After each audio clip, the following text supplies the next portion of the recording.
Female mechanic restored a crashed A-10 engine for $1,000. What the pilot's daughter revealed. In the quiet hangars of a Midwestern airfield, a story unfolded that carried echoes of resilience, skill, and memory. At its center was a woman who had long grown accustomed to grease on her hands and the skeptical looks of those who doubted her craft. She was a certified mechanic, one of the rare women in the field. And her specialty was heavy aircraft engines, the kind of machines that tested both muscle and precision. Among these, none loomed larger in her life than the A-10 Warthogs. General Electric TF34 turbofan engine, beast of an assembly designed for battlefield survival, yet vulnerable. Like any machine, to the brutal consequences of a crash. When word spread of a downed A-10 whose engine had been deemed unsalvageable, destined for scrap, she didn't see just wreckage. She saw the possibility of restoration. Others dismissed the engine outright, too bent, too battered, too costly. But she negotiated for it anyway, purchasing the entire mass of mangled alloy, scorched blades, and fractured casings for only $1,000. Friends called it a fool's gamble. Colleagues shook their heads, pointing out the tens of thousands of dollars normally required just to replace a single major section. But her eyes had measured differently, not with recklessness, but with the intuition that comes only from long experience.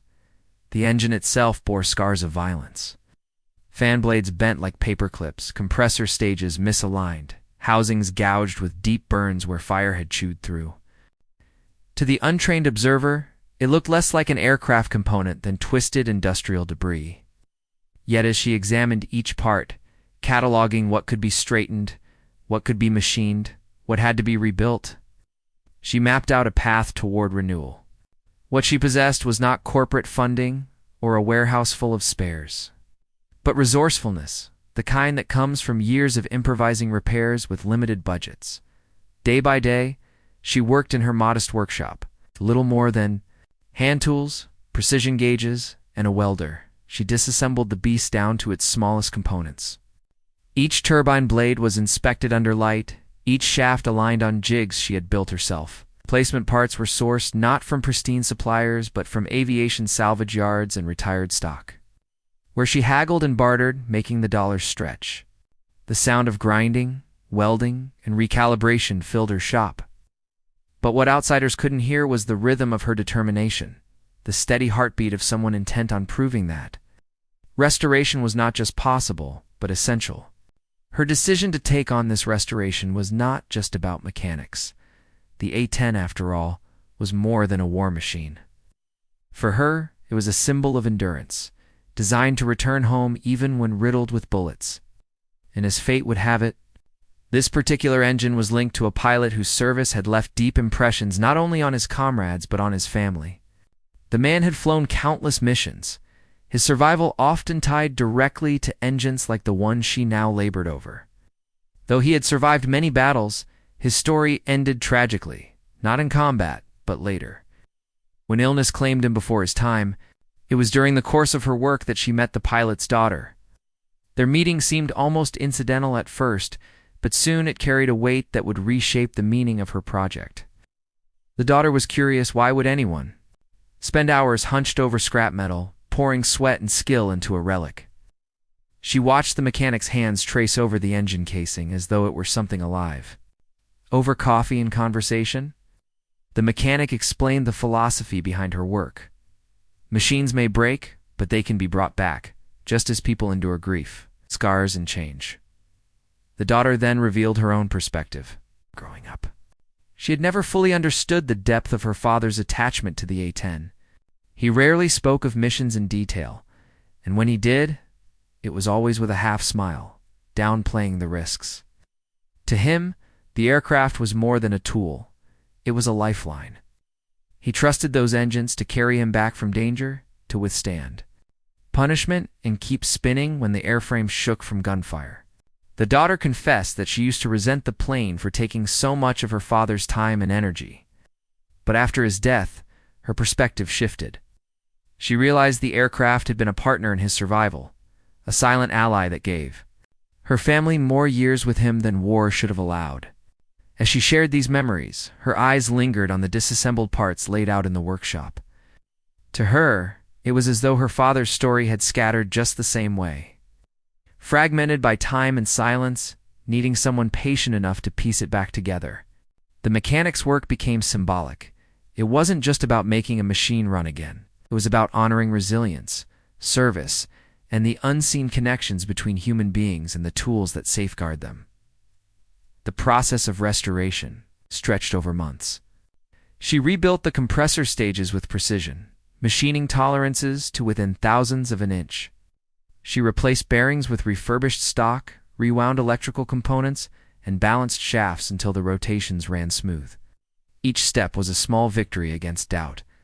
Slowly, the engine began to resemble what it once had been. Not a heap of wreckage, but a living power plant, capable of producing the thrust that had once lifted steel into the sky. When the day came to test it, the mechanic and the daughter stood side by side. The engine was mounted on a test stand, secured by heavy bolts, wired to gauges and fuel lines. The mechanic's fingers danced over the switches, priming fuel and ignition. With a deep inhale, she started the sequence. For a moment there was only silence, then a cough, then the deep rolling thunder of turbines spooling up. The sound rose from hesitant whines to a steady, confident roar. The shop trembled with the vibration, the air thick with the hot rush of exhaust. Against all odds, the engine was alive again. The daughter, unable to hold back tears, whispered that the sound was the closest she had come to hearing her father's presence again. She revealed then what she had never told anyone outside her family. Her father once said that if he had to trust his life to anything beyond his comrades, it was the A-10's engines. He believed they were the reason he had come home from missions that should have ended otherwise. To see one of those engines brought back from ruin for a mere $1,000 was not just a mechanical feat, but a deeply personal resurrection. Word of the restoration spread beyond the hangar. For fellow mechanics, it was a testament to ingenuity. For veterans, it was a reminder of the machines that had carried them home. For the pilot's daughter, it was closure, a way to hear echoes of her father's life in the rumble of a machine once left for dead. And for the woman who had labored so tirelessly, it was validation that skill, passion, and faith could turn discarded wreckage into something living again. The story became more than a tale of mechanics. It was a portrait of resilience, of women in trades often closed to them, of families tied forever to the machines of war, and of how memory can live on in unexpected ways. The female mechanic had not just restored an A-10 engine. She had restored a connection between past and present, between a father's service and a daughter's grief, between the broken and the repaired. And in the final analysis, what mattered most was not the cost, the $1,000, the hours of sweat, the skepticism overcome.